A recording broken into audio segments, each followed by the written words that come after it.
Sunday, April 3rd, 2022, in Miami, Florida, at approximately 4:57 p.m. A 911 call comes in from a frantic woman who's screaming that her boyfriend is dying from a stab wound. The woman is heard apologizing repeatedly, and you can also hear a man in the background saying he's going to die and that he can't feel his arm. That man is Christian Obumseli, the boyfriend of OnlyFans model Courtney Tailor Clenny. The woman apologizing for the injury is Courtney herself. During the 911 call, Courtney is unable to relay her own address to the dispatcher and relies on a dying Christian for the information. You can hear the dispatcher telling Courtney to stop screaming and give her the address. Courtney is too busy apologizing to answer any questions that would help the dispatcher be able to send help to the residents. When help finally arrives, Courtney is found cradling Christian in her lap. She is completely covered in his blood. In fact, the whole apartment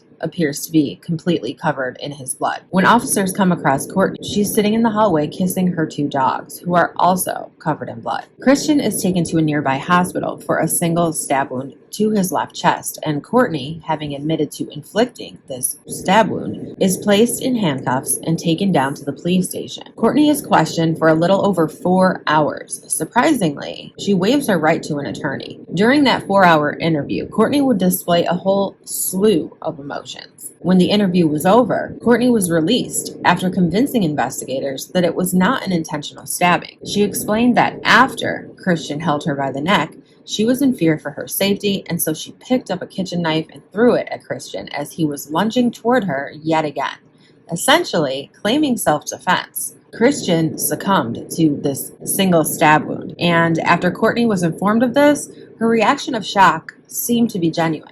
Her final explanation was not really understood by anyone after watching the interrogation video. She made several inconsistent accounts of events leading to the fatal injury, and she also had no injuries that would suggest that she had been attacked, and certainly no injuries to her neck that corroborated her story. Yet, police seemed to believe her. She was released, but then immediately placed on a psychiatric hold after allegedly making some threatening comments to unalive herself. She was held under Florida's Baker Act, which can hold a person for up to 72 hours. After just 48 hours, Courtney was free to go about her life. But the investigation was far from over. And as always, we're going to get into all of it right from the beginning.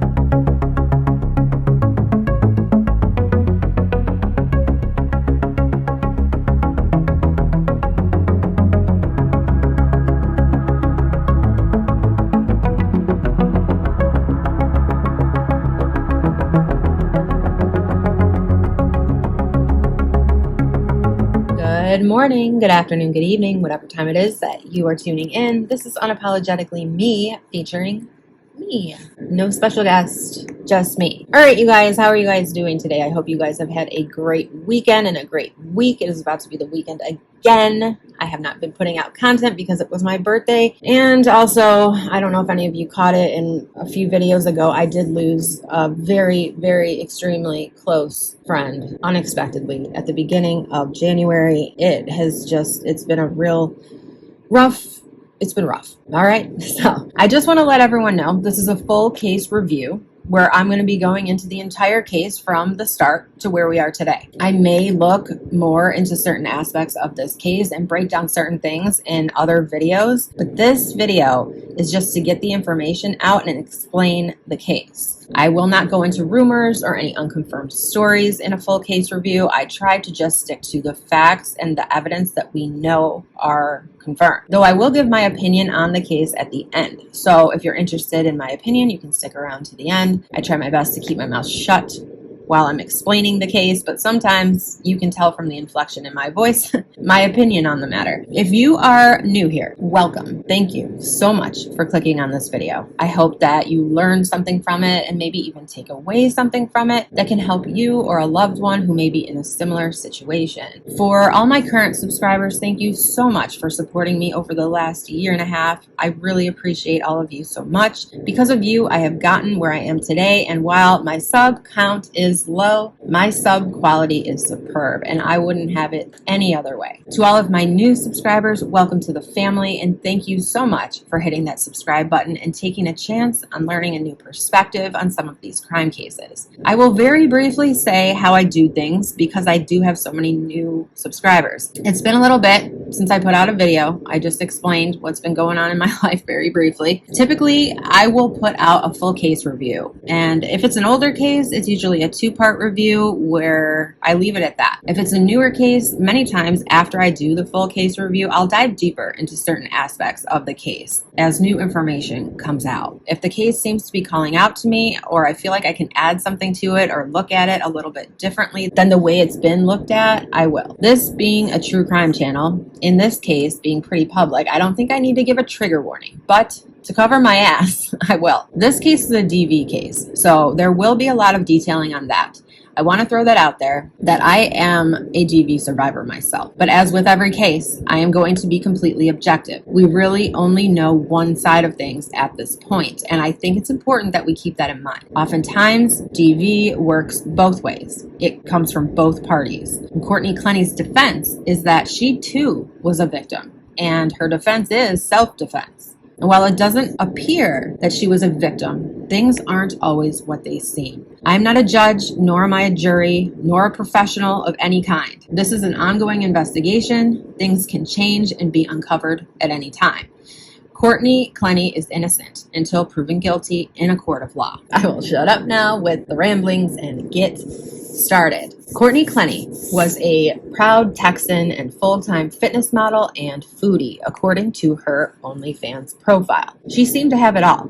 By the age of 25 years old, Courtney had built a name for herself and had fame and fortune. She was born April 21st, 1996 in Midland, Texas, and was the oldest of 2 girls. Both Courtney and her sister Morgan grew up in a well-off home with both parents. Her father was a financial advisor and was bringing in a good, stable, and more than sufficient income. And both girls were said to be spoiled growing up and were said to have gotten anything their little hearts desired. And some of those desires for Courtney were athletics and school sports. By her sophomore year of high school, Courtney played soccer, gymnastics, volleyball, was on the diving team, and also rode horses. She also loved drama and dance and had been taking classes for these things since the age of about 13. Towards the end of high school, Courtney began to take the world of fitness much more seriously, and after graduating, she became a personal trainer. She also went on to win several competitions in weightlifting and fitness. While she was attending college, she ended up deciding that it wasn't for her, and she began to focus more on fitness and social media. She had noticed that the photos that she was sharing on her Instagram of her at the gym were getting a lot of attention, and she very quickly made it into the internet spotlight as an influencer. She posted to her YouTube channel how she was able to gain over 1 million followers on Instagram by consistently posting content, and at present time, she has over 2 million followers on Instagram.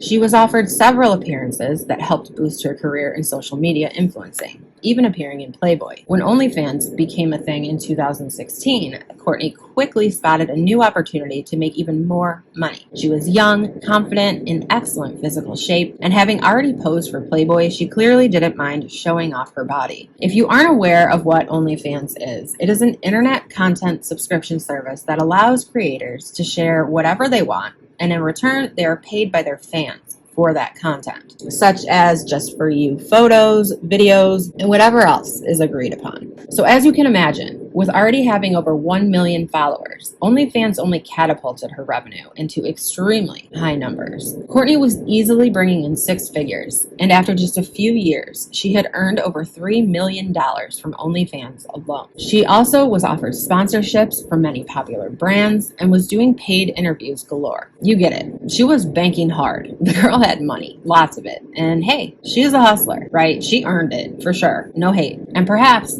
this makes it even more tragic. Courtney's life didn't have to end this way.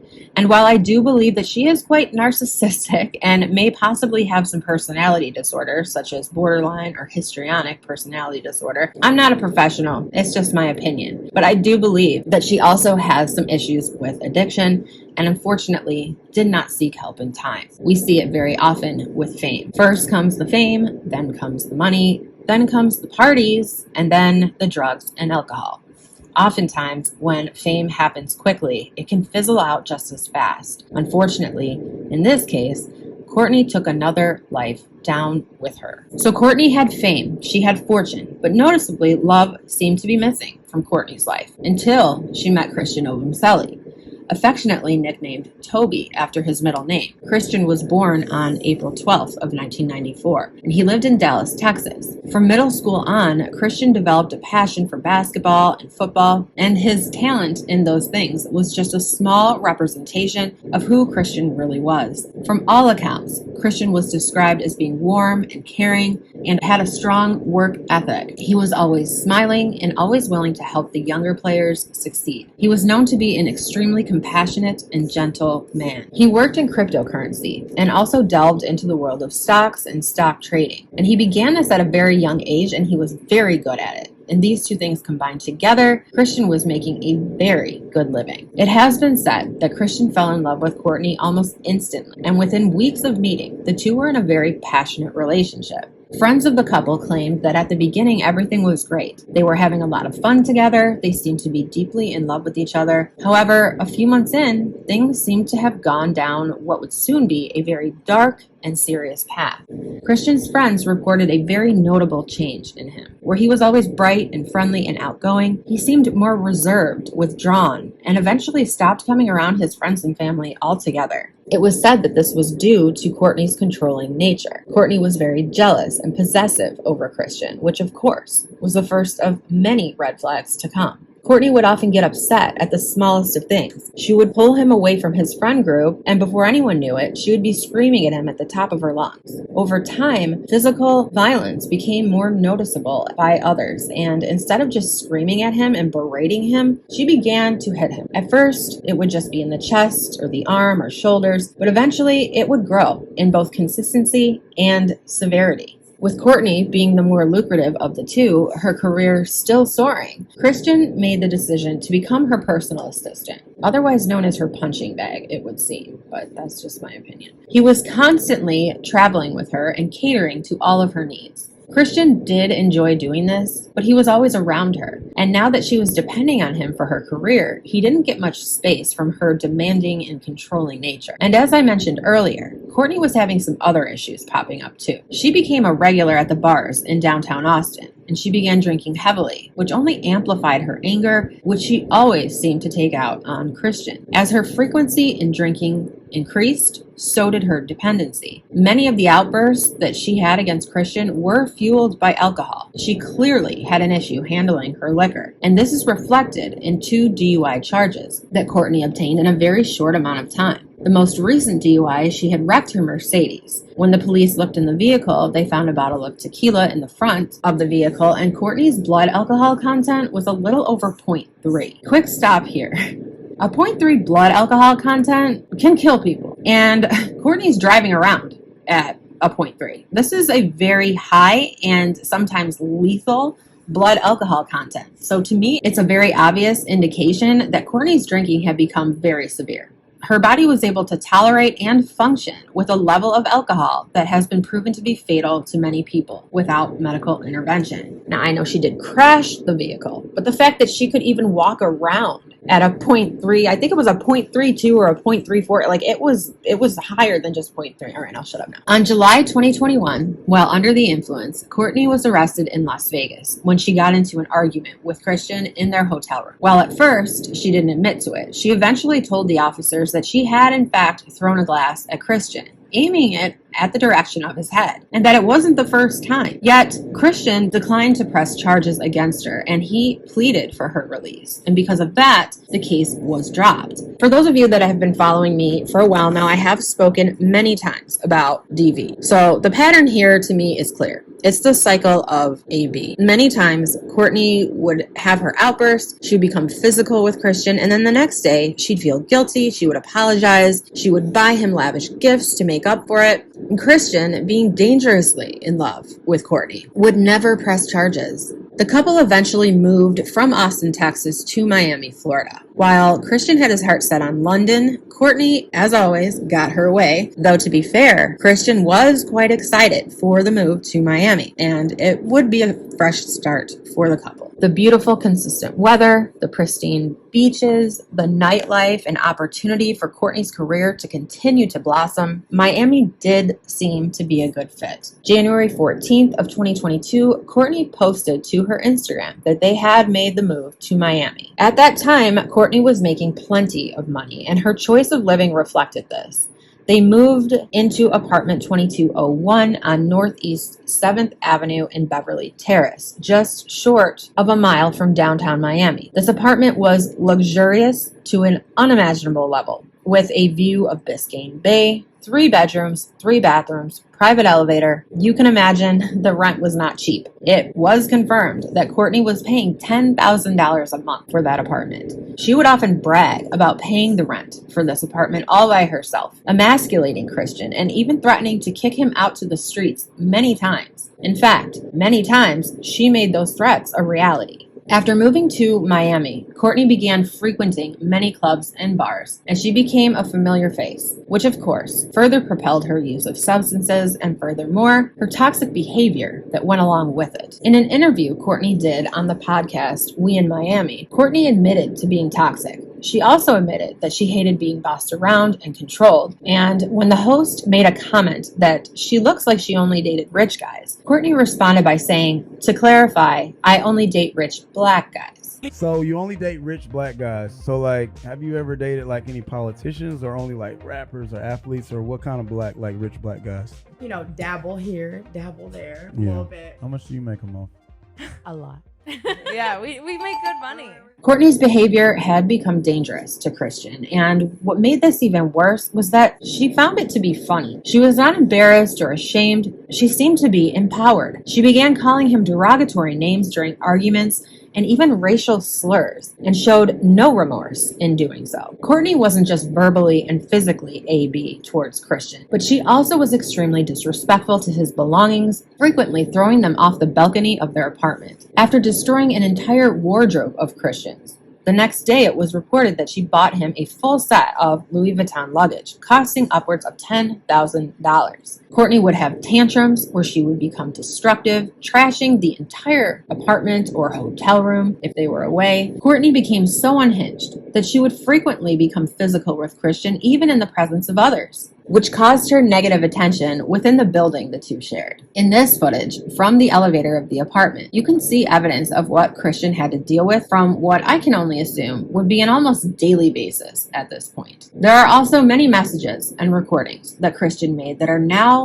evidence of the AB that he endured from Courtney. Yet when confronted, he would always stand up for Courtney. It's not exactly clear if he did this to avoid potentially getting in trouble himself for something, being that he is the male in the relationship and there is that stigma. But nevertheless, this is not at all uncommon for DV victims. They oftentimes believe their partner that the behavior will change, or that it's their fault, and that they themselves will change, and that things will get better, and this will be the last time. He was heartbroken that it seemed that no matter what he did, Courtney would never reciprocate the love and respect that he showered her with. In a handwritten letter to Courtney, Christian put his heart on his sleeve. He wrote, quote, "I want to be everything to you, your boyfriend, your best friend, and your lifelong partner, the man you trust to put his life on the line for you. I truly believe you are the one God set aside for me, and likewise for you. You are the recipe when I'm stuck in the toughest situations and the only person I want to share my life with," unquote. He went on to write down a poem that reminded him of her and a special moment that they shared. Yet in October of 2021, while during yet another argument, Courtney ended up stabbing Christian in the leg. She did, however, seem to be filled with regret and remorse the next day, though it only lasted a mere 24 hours. In a recovered text message, Christian said, quote, "The crazy thing about all of this is that yesterday, when you stabbed me in the leg and you saw how bad it was hurting me and I couldn't walk, and you were telling me, I wish I could take your pain away. I wish it was me and not you. The next morning, I still woke up happy. I still gave you a good day, even though my leg was hurting because my girlfriend stabbed me. So you're telling me you can't do the same thing the next day and say, forget whatever happened last night. Today's a new day, because that's what I do for you. I woke up happy. I took you to Vegas, drove right back, helped you shoot, drank with you, did blow with you, just so you're having a great day. And I'm doing all of this while my leg hurts so bad. Did I make you feel like shit for stabbing me? No. I just sucked it up and hoped tomorrow would be better, unquote. In another text message from March of 2022, Christian says, quote, just letting you know I woke up feeling like shit and feeling stupid. Not like stupid as in our relationship, stupid as in what I told you the other day. Is love going to kill me? Unquote. He goes on to say, quote, I know both of us have sacrificed a lot for each other, but I can only talk about what I have sacrificed. I have sacrificed my pride and my ego, sometimes telling myself how I don't need to win. Hey, just let her have her way. Say sorry right now and mean it, even if she asks you to, sincerely or with a threat. I have been there for you plenty of times, more than I can even imagine, more than anybody else that I could think of. I've cried with you, cried about you, and cried against you. But at the end of every day, it was all for love. And that is why I'm saying, do you see my love for you? Do you actually really feel it? Do you understand it? Do you even think it's real? I'm going through all of this, and I don't do this anymore. I stopped 2 months ago, but I'm going through this while paying for my grandma's hospital bills. Like, imagine that. I always think about, damn, man, okay, Christian, you took all this. Why? Because you love her. Time after time after time after time, I tell you, hey, please, like, you're hurting me. And yes, you'll say, yeah, but then it just repeats. Like, what if the knife sliced my lip and it wasn't sliced by my beard, my cheek, my eye? What might happen next time? I pray that there is no next time like that. February was the worst month I had so far. I got cheated on. I got called that word again. I got slapped in my stitches that have reopened multiple times and are not healing fast enough. I've gotten kicked out. Memories of my girlfriend and traveling being thrown away. Apartment that my girlfriend swore to me and said, regardless of anything, we're not messing this up. We're not messing up this apartment, unquote. Now, I also want to point out that we have zero context to any of these messages, and I have questions about some of what's in these messages that I just read to you. And I may go into some of this in another video, but since this is a case review, I'm just going to stick with what we know. In the 2 months leading up to the incident, the police had been called over 12 times and visited the couple twice. Courtney's aggressive behavior increasing with every time. Every time she would kick Christian out, and then like clockwork, the next day she would have him back in. The last week of March of 2022, Courtney would officially break up with Christian, inviting her mom to come from Austin to stay with her while she tried to force Christian out of the apartment. Fortunately for Christian, this would not be easy. Christian had been living there for over 2 months. Same as Courtney, and therefore legally she could not just throw him out. Instead, he spent the next 6 days sleeping on a sofa in the quote-unquote elevator room, as Courtney would call it, a small foyer in the apartment where the elevator was located. On April 1st, 2022, Deborah Clenny, Courtney's mother, returned home to Austin, Texas, leaving her daughter and her boyfriend to figure things out on their own. Christian immediately moved back in that same day, and of course, the arguments ensued. The very next day, April 2nd, 2022, the police were called by the apartment concierge for another domestic disturbance involving the two. Courtney begged for him not to make that call, yet when police arrived, she quickly acted as if she was glad that they were there. During this call, police determined that Courtney appeared to be under the influence and no arrests were made. In the body cam footage, you can see Courtney trying to spin the narrative that she is the victim. She says that Christian just keeps stalking her and keeps coming back and that she wants a restraining order. And not only that, she wants it first. Take a look. All right, so what do you want to say? I want a restraining order against Christian Obumseli. We don't issue those. Because, no, I'm serious. Can I do that? Where you have to go to court. You have to go to downtown. How can I make myself first? Who's on the phone with you? Just my dad. Okay. Well, let me explain to you something with your dad on the phone, so you could hear me. You asked me, how can I get a restraining order against him? I answer you, we don't issue those. That's through court. You asked me, I need to get one before him. I told you, the only way is for you to get to court. Then you asked me, is he on the way already? And I asked you, I don't even know how he looks like. You understand? It's your questions that are making much of an. I am. Let me answer my questions, please. Does he have property in the room, in the apartment with you? A lot of property, you said. He's been with you here for about 2 months, right? Is he on and off, or is he staying with you? For 2 months every day. Is staying with you for 2 months here with you? Okay. Except for last week, he wasn't. Okay. Let me let you know something. He lives here. That person lives in that apartment with you. Okay. We cannot trespass anybody that lives in this place. So we can by law, we cannot do this.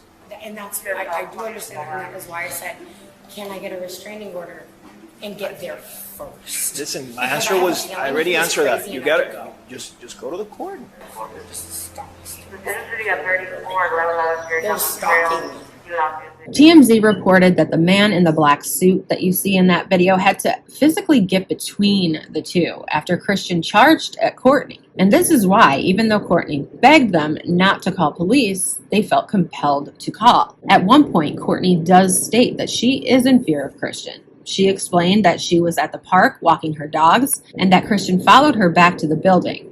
She said she told him, no, that's it, we're done. But he still followed her. She said that she's scared to even walk her dogs. And I know sometimes a few of you don't like it when I'm objective when it comes to these types of cases where it's a lot of he said, she said. And there's a lot of toxicity involved. It becomes, was it self-defense or was it not? But again, I will say I'm not a judge and I'm not a jury. And I'm not going to favor one side over the other in a case review, which is what this is. There have been accounts by friends of theirs that have said that the relationship itself was toxic and that there were domestic issues coming from both sides. Due to it being illegal for police to make Christian leave the apartment, Courtney would have to properly evict Christian, which would take going to court and serving him with an eviction notice and then giving him a certain amount of days to find another place. Courtney knows that. Getting a restraining order would be a sure way to keep him from being able to come back to the apartment. Now, I can't be sure, but I would wonder if she was thinking that if Christian files this restraining order first, she may be the one that needs to leave the apartment. But either way, this restraining order, in my opinion, has nothing to do with Courtney feeling afraid or threatened. April 3rd, 2022. According to investigators who reviewed the key fob records of the building, Christian left the building at around 1:15 p.m. He returned to the building at about 4:32 p.m. with Subway sandwiches. At about the same time, Courtney had wrapped up an Instagram Live and posted it. This last Instagram post appeared to be a Q&A that was shared as a reel. Courtney called Christian at 4:01 p.m. and then again at 4:33 p.m. just as he made it up to their apartment and walked through the door. Deborah Clenny told police that she had spoken with her daughter on the phone twice between 4:43 p.m. and 5:56 p.m. that afternoon. And in a reported statement to police, Deborah said that she witnessed Courtney yelling at Christian to leave and accused him of lying. At no point during her questioning did Deborah say anything about her daughter being attacked by Christian, nor did Deborah say that Courtney claimed to her that she was attacked by Christian. Investigators have concluded that sometime within that 13-minute time frame is when Courtney stabbed Christian. To clarify, between 4:43 and 4:56 p.m. The 911 call placed by Courtney was at 4:57 p.m., right after she got off the phone with her mother. Police, however, were already on their way. Neighbors had been making calls to apartment security, reporting yet another volatile disturbance in apartment 2201, which led to apartment security calling 911 themselves at 4:46 p.m., 10 minutes before Courtney did. When police arrived, they noticed a horrific scene. Puddles of coagulated blood were all over the apartment, suggesting that Christian had been bleeding for an extended amount of time. Blood was also found on the kitchen island, in the master bedroom, bathroom, and the back of the living room. Courtney was asked to step out of the apartment, where witnesses noticed she was covered in blood and bizarrely kissing her dogs. Paramedics rushed Christian off to Jackson Memorial Hospital. The amount of blood that he had already lost was substantial, and they knew they were in a race against the clock. Courtney, having admitted to being the one who stabbed Christian, was cuffed and taken down to the station for questioning. This interview was at times a complete shit show, though there were a few raw emotions mixed within, such as when Courtney was finally told Christian's fate, as you will see here. We have to inform you that Christian did not make it. Okay. Unfortunately, the doctors did what they could. And Christian is dead. Yes. Oh my God.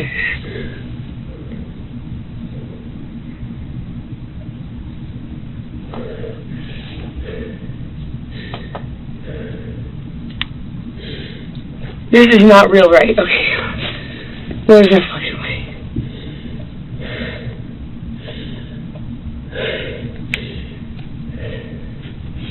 Christian died? Can I please have a hug? Am I allowed to do that in here? Sure. Yeah. Okay. Relax. You're fine. No. Calm down. Calm down. Just take deep breaths. I've been crying so much, Don't. and I just can't even cry right now.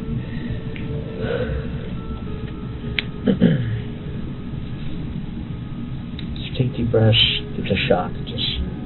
People have had mixed reactions to Courtney's reaction to this news. Personally, I do believe that she is in legitimate shock and that she is distressed by the news. I do not believe she wanted him to die. I do not believe she intended for him to die. And I'll tell you why at the end when I give my full opinion. Now, I sat through this entire 4+ hour interview. I obviously do this so that you don't have to, and we're just going to go over some of what I consider to be the most important parts.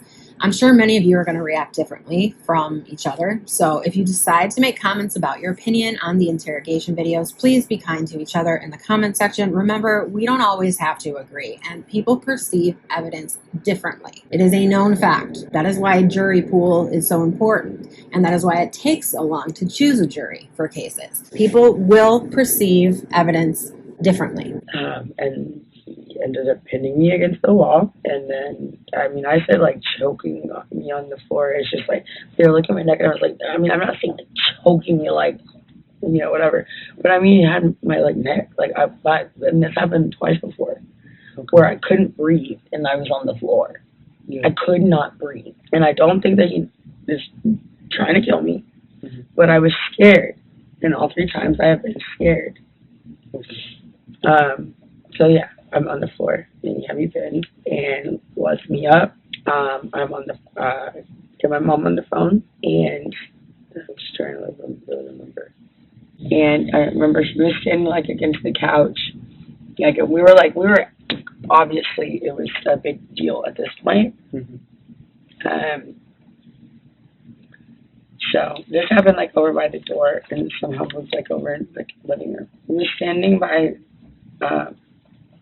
the couch, facing toward the kitchen. I was in the kitchen, and then he just like I could see like all the whites in his eyes, and he was like coming at me, and so I grabbed one of these knives. My mom got me for Christmas. I grabbed one of them, and I was like, I swear to God, I swear to God. It was just like I would be like, don't come anywhere closer to me, because earlier that was happening 2 other times. I couldn't fucking breathe. I'm sorry, I couldn't breathe, and it's very scary. And I just think like just like this kind of thing where I was saying like, do you know if he's okay? If he's choking me and he's angry enough, he might this is different, I think. But if he's like choking me or like pinning me or something and I can't breathe, he might go too long. So I grab my knife. I said, don't come anywhere closer to me. I had absolutely no intention of using it. I'm on the phone with my mom, and he's coming at me like he's gonna grab either the phone or like the knife or something. And so I was just like, I was like, don't come any closer. It's coming at me, and I threw it. And I meant for it to go. How far away was he? Well, I was by my fridge, and he was like by the edge of one of the chairs of the sofa. Okay. Like comparing to what 10 feet. I'm trying to think in my head. I'm trying to make the. Was he closer than I am? No, he's further. Well, like the length of his rope? No, further than that. Oh well, if I said yeah, you're right. It was more than 10 feet. Then it was definitely further. Okay. It isn't closer. It looks a lot smaller than here.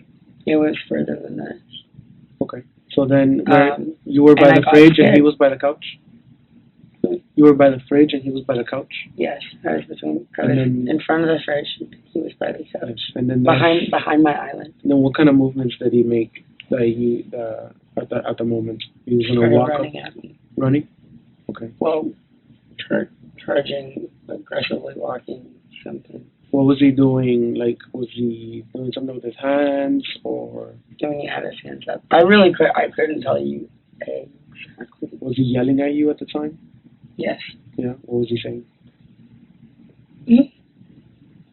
Well, I'm supposed to put my hand up, so I really need to think. Yeah, I remember one of the things, but I don't think it's relevant. No, go ahead, tell me. It might be relevant. It might help me understand this a little more. Okay, so why don't you go find one of the fucking guys in G Wagons? Because I had said something about that when I broke up with him like a week ago. Out of anger. I didn't say it because I want that, because I love him. Uh-huh. But it was just one of the things that you said. Was that at the moment that he was charging you, or earlier in one of the arguments?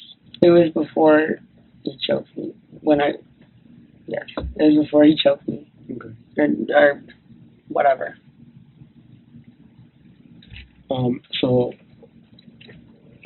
he gets. So no, not right then. I couldn't tell you exactly what he said right then. Okay. So. But I swear to God, I was scared. I mean, after like what I was scared, and I was on the phone with my mom, and it was still happening. Yeah. I was scared. So you told me that he had you against the wall at one point, right? With his hands over your neck. Mm-hmm. And how did you end up from the wall to the ground? Let me go, and then I started swinging on him because I've been against the wall. Okay. I started trying to hit him. Yeah. And then he put me on the ground. He dropped you to the ground. What did he do? Did he lift you up, or did he grab your hair? Did he just kind of rotate you onto the ground? I really couldn't even tell you. He pushed you. Courtney ultimately provides police with several inconsistent accounts of the events leading up to the stabbing. She mentions that if she were able to have time to write it all down, she would be better able to explain. If I could have been given all these questions, before, I could be maybe let me think about it. Or when I'm trying to remember a whole situation of where I was very upset about something, which I've learned this in therapy and whatever. It's write down all the details so you don't forget. Just write it all out clearly so it makes sense to you and makes sense to somebody else. But I haven't had a chance to have a pen and paper or my phone to write down exactly what happened. And I haven't really even fully thought about it. Yeah. So honestly, my answer is I don't remember. In my experience, the truth doesn't need to be written down. Because it really happened, it's easy to remember, but this was a traumatic experience, and she may or may not have been under the influence, though she said she was not. She also at some point makes a comment of, quote, "I don't really know if this was justified at all," unquote. I don't know. I really don't know if this is justified at all. I actually don't know. Well, I really don't know, because I know I was scared, but I really don't know. We don't have a close-up of Courtney in this footage. It's grainy, as usual, when it's coming from an interrogation video. But according to the arrest affidavit, there were no notes made of any physical marks on Courtney at this time that would suggest that she had been in an altercation or that she had been attacked by Christian, though her attorney would argue that there were. Now, there are photos that were taken, and we can get into that. But again, that will be in a different video. The first thing out of Courtney's mouth in this interrogation is, quote, "I apologize for being covered in blood," unquote. It's kind of an odd thing to say right off the bat, in my opinion. It's kind of sorry I look like hell, guys. I normally would look much better. But also calling their attention, as in the investigator's attention, to the fact that she's just been through a horrific ordeal and that they should feel sorry for her. This is just my opinion. And even more, it's she's pointing out that she tried to save Christian, which she mentions many times throughout the interview in random areas. In my opinion, insinuating that she clearly didn't want him to die, or else she wouldn't have called 911, she wouldn't have tried to save him, she wouldn't have asked security what's taking so long, etc. There are times when Courtney appears to be really annoyed, and I do believe that that's because she thinks that Christian's still alive and that he's going to be okay. And she thinks that the sooner she can get this interview over, the sooner she can get to the hospital and start her apologies. She even makes a comment about how Christian will, quote, "attest to some of this," unquote. When she's asked to tell the full story all over again, she stares at the investigator for a couple seconds and then she says, quote, "Didn't you write it all down?" unquote. She huffs and puffs a bit and then begins to tell the story again.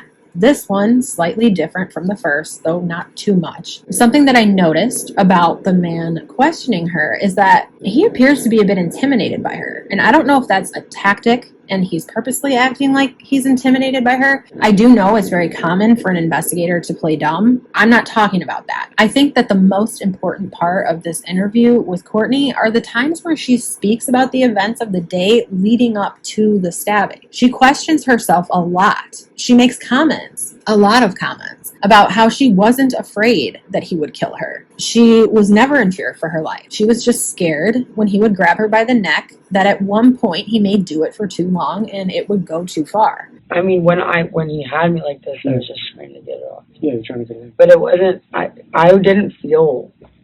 You felt the pressure. It wasn't a long time. Yeah. It wasn't a long time, and it wasn't extremely hard. It was kind of just like, I don't know if that makes sense. I found something on her TikTok that says, choke me. She also talks on We in Miami, and she talks about how she likes to be dominated in the bedroom. She doesn't like to be controlled or bossed around in reality, but in the bedroom, she likes it. Do you like to be fully controlled, or do you? I like to be submissive. Pretty well, yeah, in the bedroom, Yes. but like in my life, I don't like anybody to tell me what to do. Yeah, so you only want him to tell you what to do in the bedroom. Other than that, you don't want him to tell you anything. Right.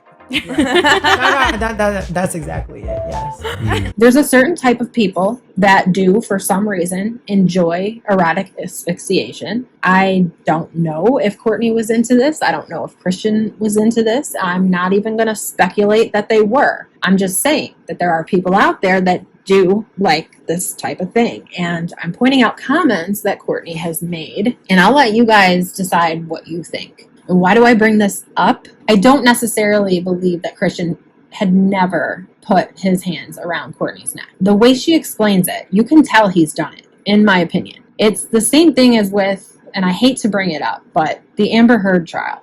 The way Amber Heard explained Johnny putting his hands on her throat. I could tell she was lying. It's all in body language. I'll explain. When you're trying to explain to someone that someone was doing something to you, typically your response is to act those actions out on yourself. This would be a really good face-to-face video so I could show you what I'm doing, and I'm sorry, I'm still doing voiceovers. But anyway, if you're explaining to someone, this person put their hands around my neck, you're typically going to take your hands and you're going to put them around your neck the way the person did it to you. So you're actually feeling the sensation the way you felt it when the person did it to you. Courtney does this. And I want to remind you, this is just my opinion. When Amber Heard was on the stand and she was explaining Johnny doing this same thing to her, she was holding her hands outward as if she were putting her hands around someone else's neck. And that would insinuate that when she remembers a sensation of this action, she remembers the sensation being in her hands on the other person. And it came out within the trial that she had been that way towards him. When she would explain being hit, she would throw her hand out in a punch rather than hold her face or the part of her body that would have been injured had she been the one hit. I don't know if that makes sense to you guys. I don't know if you agree or not, but it is typical to hold the part of your body that was injured or violated, not show the action of you doing it to someone else. I don't know. Do you understand? Okay, so when it comes to Courtney, I do believe her, but I don't necessarily believe that it was ever in a harmful way. I would need to see proof in order to believe that, given what people have said about Christian in general and the evidence that we have so far, which is really only against Courtney. But it seems that Christian would never have done something like that. Does that mean that that's true? I don't know. There are videos on Courtney's phone that her lawyer was trying to get suppressed. It's been said that some of those videos are home videos of her and Christian together in a sexual manner, and that that's why he wants them suppressed, because they don't have anything to do with this. Could it be that one of those videos shows this? And by this, I mean, could it be that one of those videos shows erotic asphyxiation? It has also been said that there are over 12,000 text messages between Christian and Courtney that defense says is going to prove Courtney's case of self-defense. After the questioning in the interview room is over, forensics comes in to take some DNA samples and photographs. Are you looking for injuries, or are you looking just general photos right now, and then afterwards I'll photograph your injuries. Okay.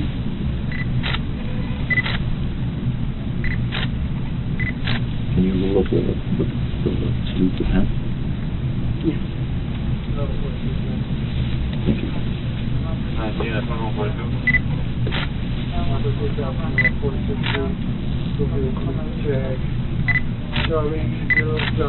can turn to your left. And, well, turn to your left. Yeah, turn to your left.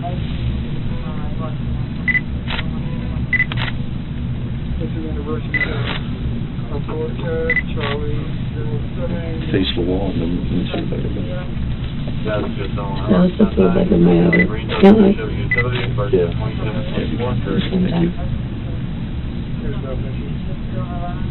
It's actually stuck to my leg. Yeah, this one. And I can't help it, but the shutter of those camera clicks, I cannot help but think about Courtney's photo shoots over the years. She's very used to posing for the camera and hearing that shutter click. Face me if you can. Facing the camera. Thank you.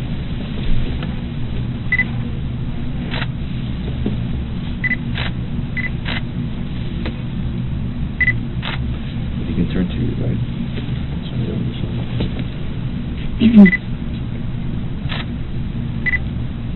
And I'm wondering, as I'm watching it, what is she thinking now? She makes a comment that she feels like she's doing something wrong. She asks a few times if she's doing it right or if it's okay what she's doing. Is this good enough? I feel like I'm doing something wrong. No, it's okay. And I think to myself, what's the matter, Courtney? Are you uncomfortable having photos taken of your boyfriend's dried blood all over your body? In this video, you can see forensics take a swabbing of her neck, and I can only imagine that what comes from this swabbing is going to be substantial, either for defense or for the prosecution, because if Christian's DNA is around her neck, that would support her story. And the same goes for if the swabs of her face come back with Christian's DNA. Now, I can only speak from personal experience. Trigger warning here. When this happened to me, the person was holding my neck. Their spit was literally flying in my face. Only based on my personal experience, I would expect that some of his DNA would have been left on her neck from his hands, and there also may be some saliva on her face. I think that if those results come back positive, that it would be a good indication that she's telling the truth. But she did say that he did it very lightly and that she was only afraid. She didn't feel like he was going to kill her. She's kind of explained away this, that if they don't find any DNA on her neck and face, it's not 100%, obviously. But just because there's no DNA, it doesn't necessarily mean that she's lying.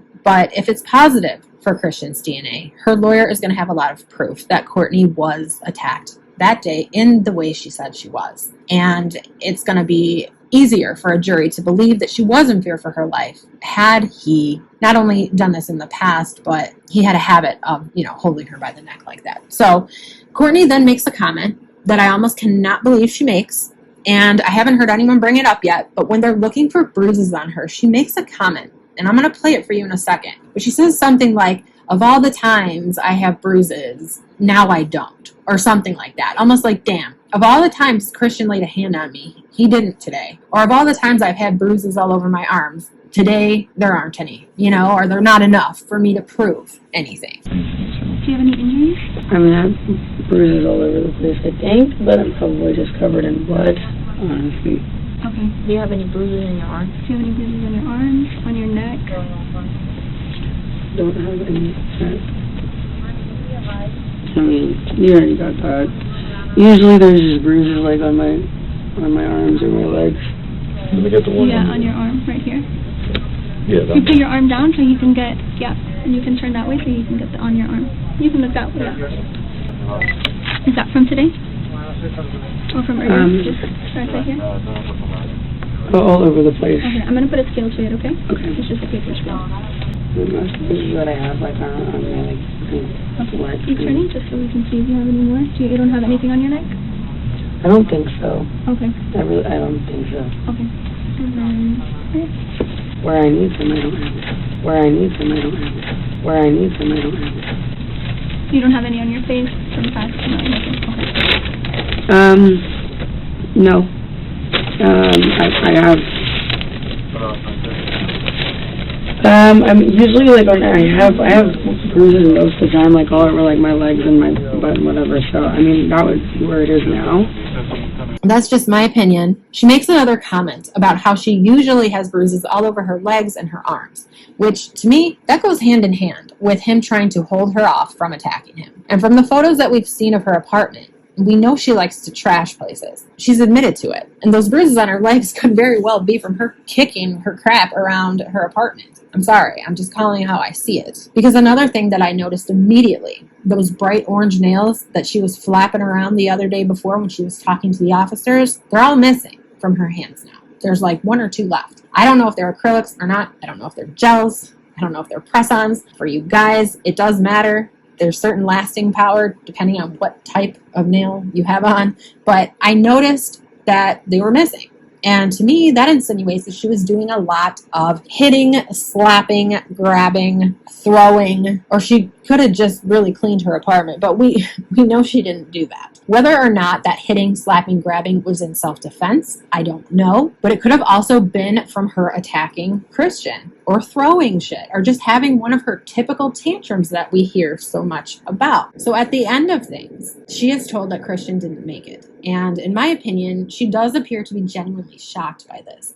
It takes her a bit to absorb the information, and then she does start crying. And in my own personal experience, again, having just gone through an unexpected death of someone, it was the same for me. Obviously, I'm not the one who caused my loved one to pass away, so of course I cannot speak on that. But when I first heard the news, I was in such shock, I almost wondered to myself, why am I not crying? And then it all hit me. I also have days, and it has been a while, it happened at the beginning of January, but I have days where I don't even think about him. And then I have days where I cannot stop crying. Grief is something that only the person going through it can really understand. It's their own process. What other people think is irrelevant. So anyway, she's free to go. She says something to that court-appointed lawyer that's with her about unaliving herself. And she's then Baker acted, which is Florida's 5150 in a sense. She's held for 48 hours and released to go on about her life. August 10th, 2022, Courtney Clenny is arrested while in Hawaii at a treatment center where she's being treated for PTSD from the incident, as well as substance abuse, which allegedly became worse after Christian's passing. She's now being held without bond for the second-degree murder of Christian Obumseli. She's incarcerated at the Turner Guilford Knight Correctional Center in Miami. All requests for her to get out on bond have been denied. It's even been denied for her to go to a treatment center on electronic monitoring as bond. I'm unable to find a confirmed trial date, though it is said that she will be tried this year. Now, my opinion, I do not doubt that Courtney Clenny is grieving. I do not doubt that when they arrested her in that treatment center for PTSD and substance abuse, that she was there because she was seeking help. She's not an idiot. She knows what she did. She knows her habits and her behaviors are what caused a man that she loved to die. I believe all of that. I believe that she feels she is a victim as well. And I believe that she's victimizing herself by carrying on all this self-defense BS. This is where the narcissism, in my opinion, comes out. At the end of the day, Courtney's the one suffering, right? She's the one who's traumatized now. She has PTSD. Her drinking's gotten worse. She can't work. She has no more money. Everyone's attacking her. Everyone's blaming her. The fact that she can't hold herself accountable for her actions, and that even in Christian's death, she is tarnishing his name, in my opinion, is as narcissistic as you can get. She stabbed a man to death. I don't care that it was one stab wound and that it was not intentional for him to die. And nobody else does either. Nobody should feel sorry for Courtney Clenny, in my opinion. The only way I would be able to allow myself to feel anything empathetic, or sympathetic, I should say. Empathy I have. I've been there. Not exactly where she is, obviously, but I can empathize. I can empathize with anyone. I'm an empath. I've struggled with addiction myself. I've been in relationships that were toxic. But as I was saying, the only way I would feel sympathetic towards her is if she owned up to her actions and she stopped with this self-defense defense. The only other way I will feel sympathetic towards her is if we start seeing some sort of evidence that she actually did fear for her life that day. I don't care about any other day. Her lawyer told us we shouldn't care about any other day. We should only care about the day in question, April 3rd, 2022. And if all I'm looking at is April 3rd, 2022, Courtney even said she wasn't in fear of her life that day. And I don't think that he is trying to kill me, but I was scared. She also said, quote, "I should have just left. I don't know why I didn't do that, come to think of it," unquote. I felt very, very loved when I woke up this morning. That's why I'm so, like, heartbroken. It's just like, why? Why? Like, I should have just left the apartment. Come to think of it. Okay, so anyway.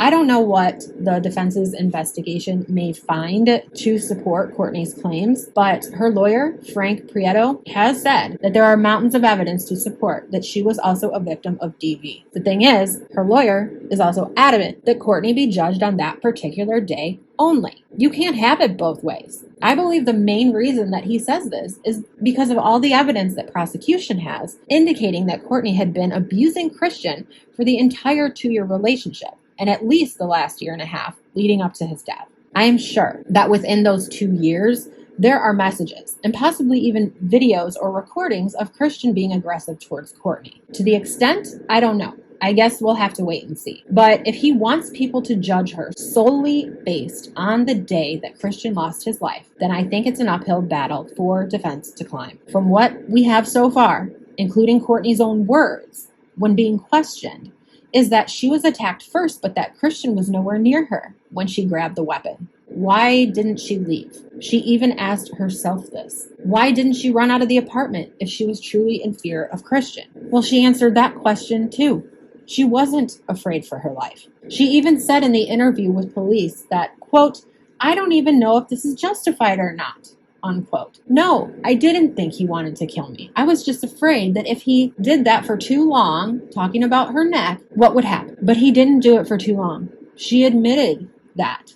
She didn't even have any marks on her neck indicating that he had even put a firm hold on her. She admitted to that in her interview with police. I said that she may not have wanted him to die, and I truly believe that she didn't. But her reckless rage, where she would grab a knife and stab this man, I mean, come on. You gotta know at some point you're gonna end up killing this man. My concern at this point would be that she would receive a manslaughter charge as opposed to a homicide charge. Evidence surely points to involuntary manslaughter at the very least.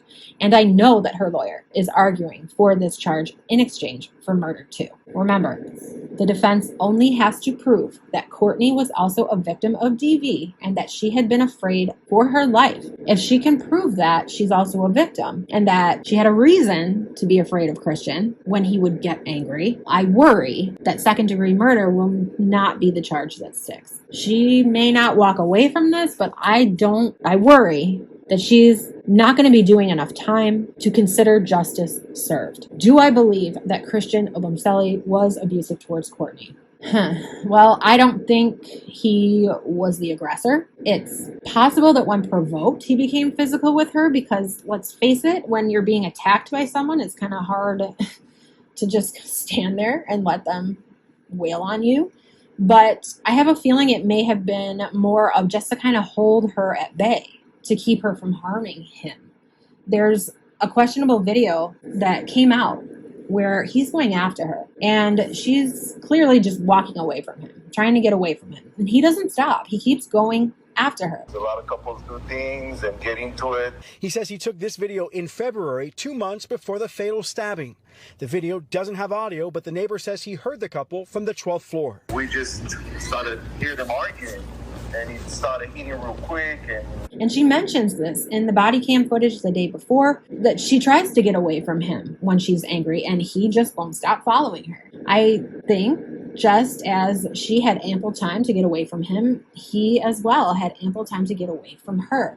That being said, I really don't think it matters because, in my opinion, I do not believe she threw the knife at him. I believe that she stabbed him, and maybe it went farther in because he was coming towards her, as she claimed. Whether or not she meant to stab him with a brand new, by the way, kitchen knife that her mom had recently bought. And so I grabbed one of these knives. My mom got me for Christmas. I grabbed one of them.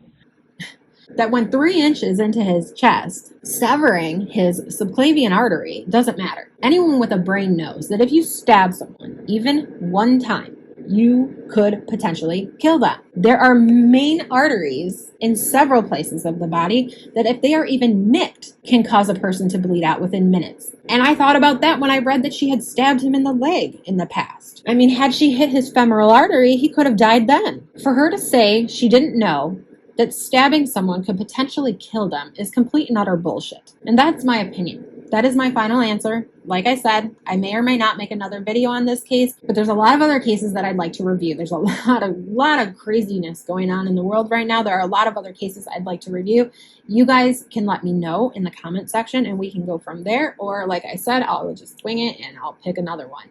I got several on my list. Thank you so much for watching. I hope you guys have a great weekend, a great week, whatever day it is that you're watching this. And I will talk to you guys on the next one. Don't forget to hit that like, subscribe. Feel free again to comment below. Just be nice. Remember, you got something nasty to say, YouTube's going to flag you. I won't even see it because I don't check my flag messages.